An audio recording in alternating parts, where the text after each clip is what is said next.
Good morning students, myself Ajay Yadav, PGT chemistry teacher, Shri Durga ji public school Azamgarh. मैं आज आप लोगों को फिजिकल केमिस्ट्री का बेहद इंपॉर्टेंट चैप्टर थर्मोडायनेमिक्स को इंट्रोड्यूस कराऊंगा। थर्मोडायनेमिक्स क्या होता है, थर्मोडायनेमिक्स से रिलेटेड कुछ चीजें बताऊंगा। यह आपको मैं बता दूं कि केमिस्ट्री में फिजिकल केमिस्ट्री और सेकेंड टर्म जो आपका क्लास 11th का सेकेंड टर्म का फर्स्ट पेपर है, एनसीईआरटी का फर्स्ट पेपर, जिसमें 3 चैप्टर आपको पढ़ने हैं, स्टेट ऑफ मैटर, इलेक्ट्रोकेमिस्ट्री और इसके बाद जो है आपका केमिकल इक्विलिब्रियम। 3 चैप्टर आपको पढ़ने हैं, जिसमें और सेकंड पेपर में वही सेकंड एनसीईआरटी की बुक से आपको एस ब्लॉक, पी ब्लॉक और आपका हाइड्रोकार्बन 3 चैप्टर आप पढ़ेंगे। 20 मार्क्स पाएंगे उधर से और 15 मार्क्स आपका है जो है स्टेट ऑफ मैटर, थर्मोडायनेमिक्स और केमिकल इक्विलिब्रियम से। बेहद इंपॉर्टेंट कहा जाने वाला ये जो चैप्टर है आपका थर्मोडायनेमिक्स। देखिए थर्मोडायनेमिक्स, देखिए यह इंपॉर्टेंट कैसे है, इसको आप फिजिक्स में भी थर्मोडायनेमिक्स को पढ़ते हैं और केमिस्ट्री में भी थर्मोडायनेमिक्स आता है as a chemical thermodynamics. Chemical thermodynamics क्या है? आप जैसे गाड़ी चलाते हैं, व्हीकल्स चलाते हैं, व्हीकल्स की जो केमिकल एनर्जी, पेट्रोल है, जलता है, एनर्जी प्रोवाइड करता है, तो इसका मतलब क्या है, वहां पे केमिकल थर्मोडायनेमिक्स सप्लाई होती है। हम लोग खाना खाते हैं, एनर्जी को गेन करते हैं, तो एनर्जी वो आपकी क्या है, थर्मोडायनेमिक्स में हम बोलते हैं। तो हम यहाँ बात करेंगे थर्मोडायनेमिक्स जो वर्ड है ये डेराइव किया गया है 2 वर्ड से। Thermodynamics word is derive from 2 word. Thermo, first word है आपका थर्मो मीन्स होता है हीट, ओके। और आपका सेकंड वर्ड है डायनेमिक्स। डायनेमिक्स मीन्स होता है मोशन, मतलब कि फ्लो, ओके। डायनेमिक्स मीन्स होता है मोशन, फ्लो। इस तरह से आप जो है थर्मोडायनेमिक्स में आप बोल सकते हैं thermodynamics is a branch of physical chemistry which deals with the study of the motion of the heat, which deals with the study of the motion of the heat। तो इस तरह से आपने जाना क्या कि जो है थर्मोडायनेमिक्स आपकी क्या होती है, थर्मोडायनेमिक्स आपकी एक फिजिकल केमिस्ट्री की एक ब्रांच है और इस फिजिकल केमिस्ट्री की जो ब्रांच में आपको ये बताया जाता है कि हीट के फ्लोटेशन के बारे में जानकारी मिलती है। आ गई बात समझ में? मतलब कि thermodynamics is derive from the 2 word thermo means heat and dynamics means होता है मोशन, मतलब फ्लो करना। आ गई बात समझ में? Means thermodynamics is a branch of physical chemistry which deals with the study of the motion of the heat, which deals with the study of the motion of the heat. आ गई बात समझ में? अब जो हम बोलते हैं द ब्रांच या the branch of science which deals with the study of the flow of the heat during different process is called thermodynamics। ये तो आप जान ही गए। और एक थिंग्स और भी जान लीजिए, thermodynamics is based on 3 important law. Thermodynamics is based on 3 important law, that is thermodynamics law, that is known as thermodynamics law। और इस thermodynamics law को हम ऐसे रिप्रेजेंट करते हैं, आपका होता है फर्स्ट लॉ ऑफ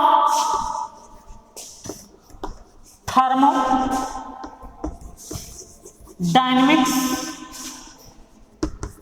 और आपका सेकेंड लॉ ऑफ थर्मोडायनेमिक्स और एक होता है थर्ड लॉ ऑफ थर्मोडायनेमिक्स। आई बात समझ में? तो इस तरह से आप आपने क्या देखा, first law of thermodynamics, second law of thermodynamics and third law of thermodynamics. बोलिए कोई दिक्कत नहीं ना। अब जो आपको यहां से मोस्ट इंपॉर्टेंट थिंग्स क्या आता है बेटा, कि जो आपका यहां पे पूछा जाएगा कि the terms related to the thermodynamics. अगर आपने थर्मोडायनेमिक्स पढ़ा तो कुछ टर्म्स हैं थर्मोडायनेमिक्स से रिलेटेड हैं, वो क्या होते हैं। तो जो टर्म्स हैं थर्मोडायनेमिक्स से रिलेटेड उसको हम देखते हैं क्या है टर्म्स। जैसे आपको मैंने बेहद इंपॉर्टेंट चीज बताया क्या, कि आप अपने गाड़ी में व्हीकल्स में क्या यूज करते हैं, पेट्रोल यूज करते हैं। और वो पेट्रोल बेटा किस में चेंज होता है, एनर्जी में चेंज होता है। तो वहां पे आपको थर्मोडायनेमिक देखने को मिल गया। तो इसका मतलब कि आप उस व्हीकल्स की बात कर रहे हैं, व्हीकल्स की बात कर रहे हैं, तो व्हीकल्स हमारी सिस्टम कहलाती है। क्या कहलाती बेटा, सिस्टम। तो सिस्टम को जैसे ऐसे ही आप कह लीजिए कि आपका सपोज करिए कंटेनर है और इस कंटेनर में आपका मान लीजिए कि कोई लिक्विड भरा है,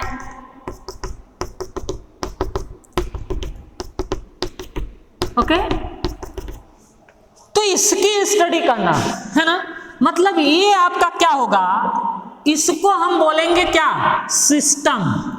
क्या बोलेंगे बेटा, सिस्टम बोलेंगे। और इसके अलावा इधर जो कुछ भी मिलेगा सब का सब हमारा क्या होगा, सराउंडिंग होगा। क्या होगा बेटा, सराउंडिंग।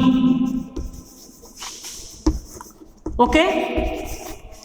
और आप देख रहे हैं कि इस सिस्टम और सराउंडिंग के बीच में एक आप देख रहे हैं ये वॉल है कि नहीं, एक सरफेस है, इसको हम बोलते हैं बेटा बाउंड्री। क्या बोलते हैं, बाउंड्री। ओके। तो आप यहां से तीन चीजें जान गए, तीनों चीजों को मैं बारी बारी से भी डिफाइन करता हूं। जिसकी स्टडी की जाए, जो कंसीडर किया जाए, वो आपका सिस्टम है। उसके अलावा इस यूनिवर्स में जो भी चीजें बचती हैं सबकी सब हमारी सराउंडिंग है। और ऐसी चीज जो सिस्टम को सराउंडिंग से दूर करती हो वो आपका क्या है, that is boundary. That is boundary. इसका मतलब कि हम ये डिफाइन कर सकते हैं कि a part of our universe which is in our under consideration, that is known as system, और ऐसे ही आप हम बोल सकते हैं the everything around the system which can affect directly or indirectly to the system, that is known as surrounding। उसको हम क्या कहते हैं बेटा, सराउंडिंग कहते हैं। इसके बाद आपकी आती है बाउंड्री। बाउंड्री को आप डिफाइन कर सकते हैं, द प्लेन और द सरफेस। फिर से, द प्लेन और the surface which separated the system from the surrounding, is known as boundary, आ गई बात समझ में। इतनी चीज आ गई तो आप जान के चलिए कि बहुत ही इंपॉर्टेंट चीज आप जान गए। सिस्टम जान गए, सराउंडिंग जान गए, बाउंड्री जान गए। अब हम बात कर लेते हैं टाइप्स ऑफ सिस्टम, है ना। जैसे types of system,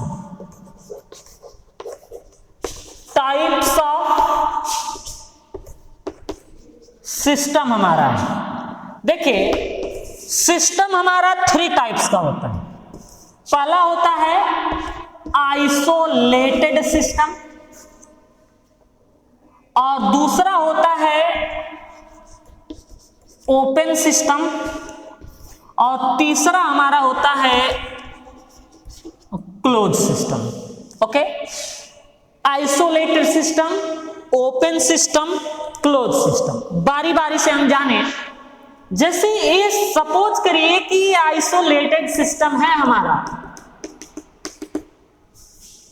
when there is no any exchange of matter, m for matter and e for energy, when there is no, देखिए क्रॉस से मैं दिखा दे रहा हूं, when there is no exchange of matter and the energy between system and the surrounding, between system and the surrounding is known as isolated system, is known as isolated system। आ गई बात समझ में?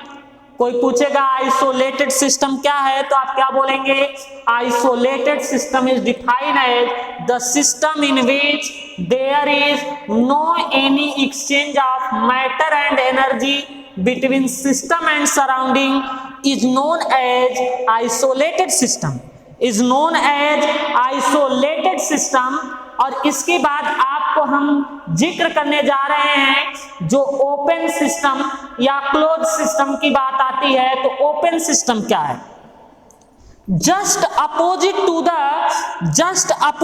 The क्या होता है? Just opposite to the isolated system होता है। Just opposite to the isolated system आपका इसमें हम डिफाइन करें तो आइसोलेटेड सिस्टम आपने देख ही लिया कि there is no any exchange of matter and energy. Open system की बात आए तो जैसे आपका कोई पूछे कौन सा आइसोलेटेड सिस्टम है, जैसे आपके घरों में थर्मस होता है और उस थर्मस में अगर आपका क्या भर दिया जाए, आपके थर्मस में गर्म चाय भर दी जाती है तो हमेशा गर्म पड़ी रहती है और उसमें से निकलती नहीं है, और वो आपका ना तो हीट को ट्रांसफर करता है अंदर बाहर और ना तो जो है मैटर बाहर से अंदर आता है ना तो अंदर से बाहर जाता है। तो ऐसे सिस्टम को हम आइसोलेटेड सिस्टम कहते हैं। अब जो जिक्र करने वाले हैं हम ओपन सिस्टम, और ओपन सिस्टम में हम ये बोल दें नदी नाले सब के सब जो कैसे सिस्टम होते हैं? ओपन सिस्टम होते हैं। जैसे इसमें there is exchange between system and surrounding of the matter and energy, then that system is known as open system. ऐसा सिस्टम जिसमें मैटर और एनर्जी दोनों सिस्टम और सराउंडिंग में क्या हो सके? एक्सचेंज हो सके, ऐसे सिस्टम को हम क्या बोलते हैं बेटा? ओपन सिस्टम बोलते हैं। Means open system is defined as, open system is defined as if there is the exchange of the matter and energy between system and surrounding, then that is known as open system। उसे हम क्या बोलेंगे? Open system बोलेंगे। आ गई बात समझ में? कोई प्रॉब्लम? चलिए ठीक है। अब जो है आपका there is exchange of energy, जैसे आपका क्लोज सिस्टम की बात है, अगर ये क्लोज सिस्टम, अगर आपका मैटर चेंज ना हो, केवल एनर्जी चेंज हो, है ना, केवल मैटर चेंज ना हो, केवल एनर्जी चेंज हो, तो ऐसे सिस्टम को हम क्लोज सिस्टम कहते हैं। कैसा system? Close system. Close system is defined as the system in which only exchange of energy is possible between system and surrounding, but the matter cannot exchange between system and the surrounding is known as आपका close system. जैसे bucket है, ये बाल्टी है, बाल्टी में पानी रखा है, आपका ये कैसा सिस्टम होगी? Close system. ओके, आ गई बात समझ में? चलिए, तो इसके बाद एक टर्म्स और है थर्मोडायनेमिक्स से रिलेटेड, जैसे देखिए कोई प्रॉब्लम नहीं आनी चाहिए, एकदम स्मूथली हम देखेंगे, है ना। तो ये आपका टाइप्स ऑफ सिस्टम जान गए, तो इससे एक जो है और इंपॉर्टेंट है थर्मोडायनेमिक्स में, that is intensive and extensive property. Intensive, देखिए intensive and extensive. Intensive and extensive properties क्या होती है?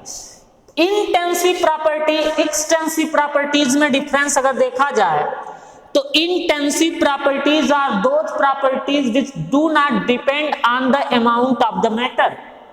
जैसे देखिए ऐसी प्रॉपर्टीज बेहद इंपॉर्टेंट प्रॉपर्टीज आपका क्लास 12th स्टैंडर्ड में भी काम आती है। और यह जैसे आपसे पूछा जाता है पोटेंशियल कैसी प्रॉपर्टीज है, इंटेंसिव है या एक्सटेंसिव है, तो ऐसे तमाम जगह इसके यूज होंगे।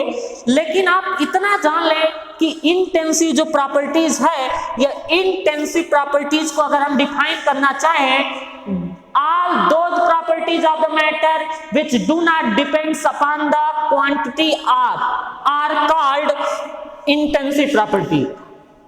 All those properties which do not depend on the quantity of the matter, that properties is known as intensive property।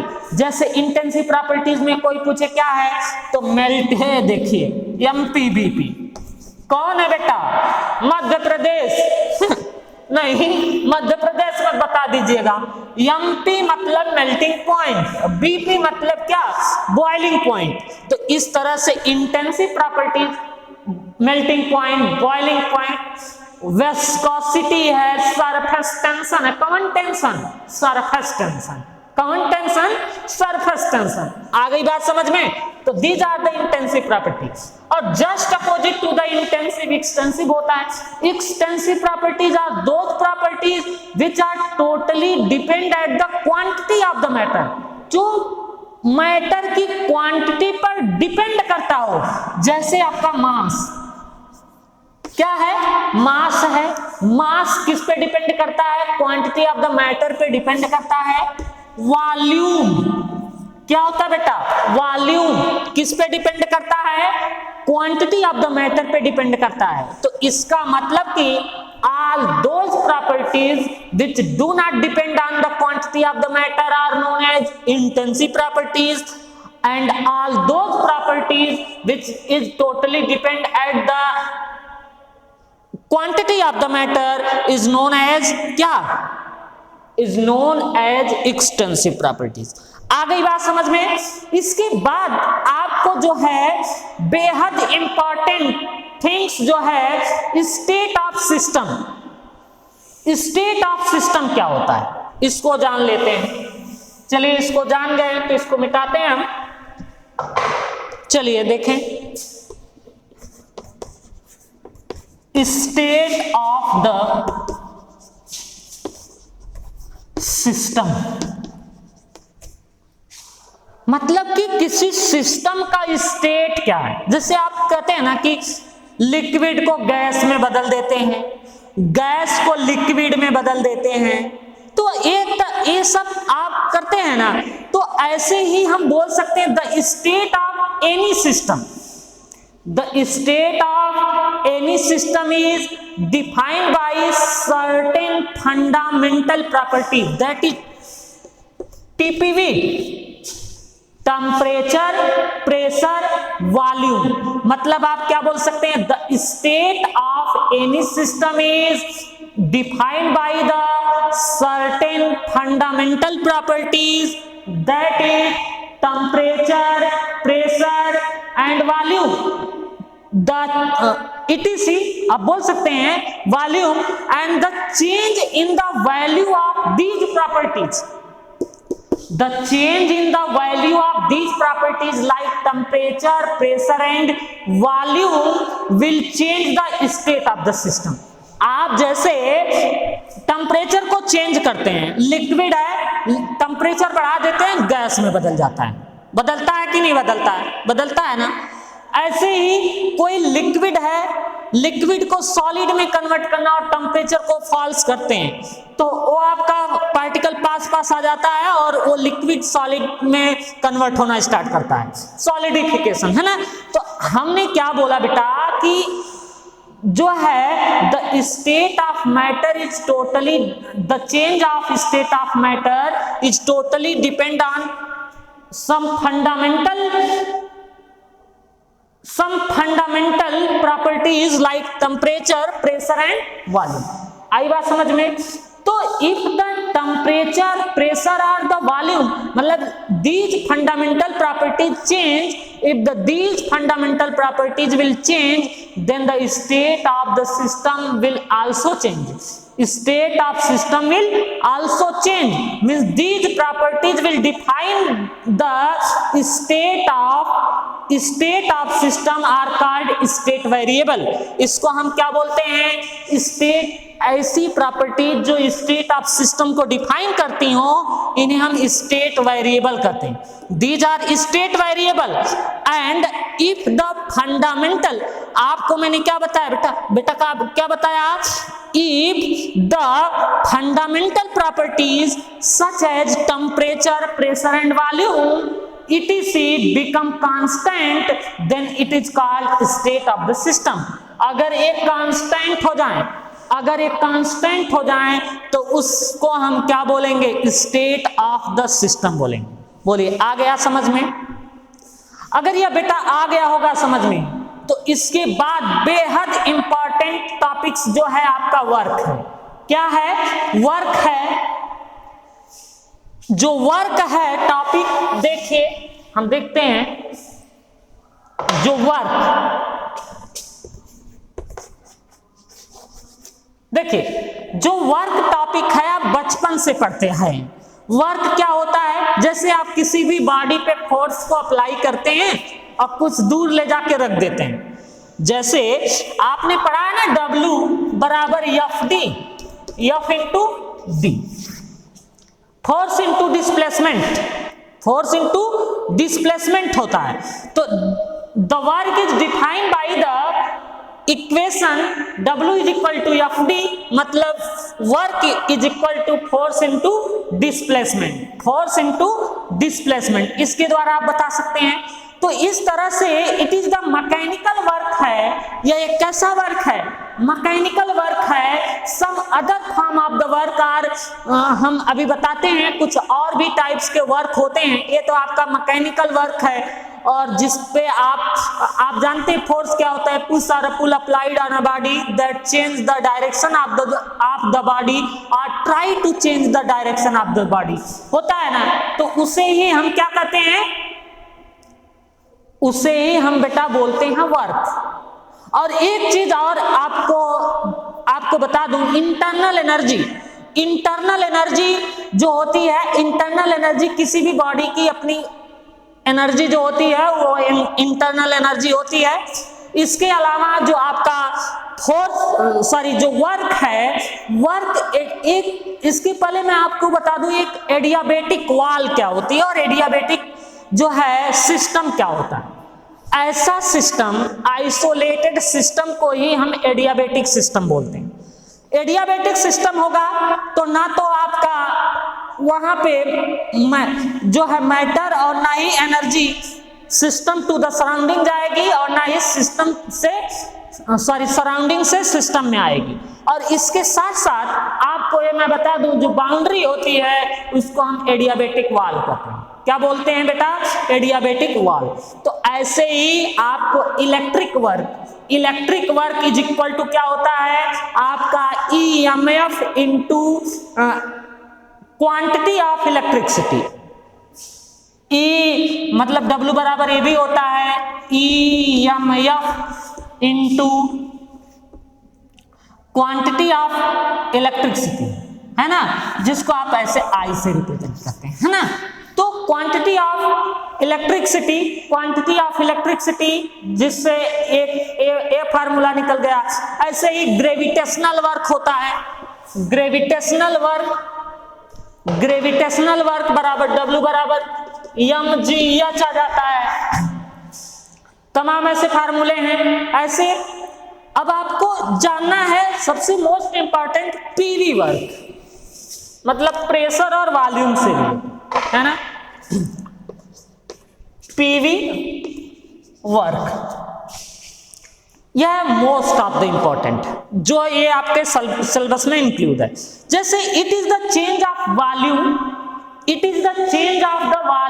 At constant pressure. जैसे सपोज करिए कि अगर ये आपकी गैस हो, है ना, इसमें आप इस कंटेनर में कोई गैस भरी है और प्रेशर आपका क्या है? कांस्टेंट। ओके, और ये जो अगर ये गैस है और दूसरा अगर हम इसे कंटेनर ले लें तो आप देखिए गैस अगर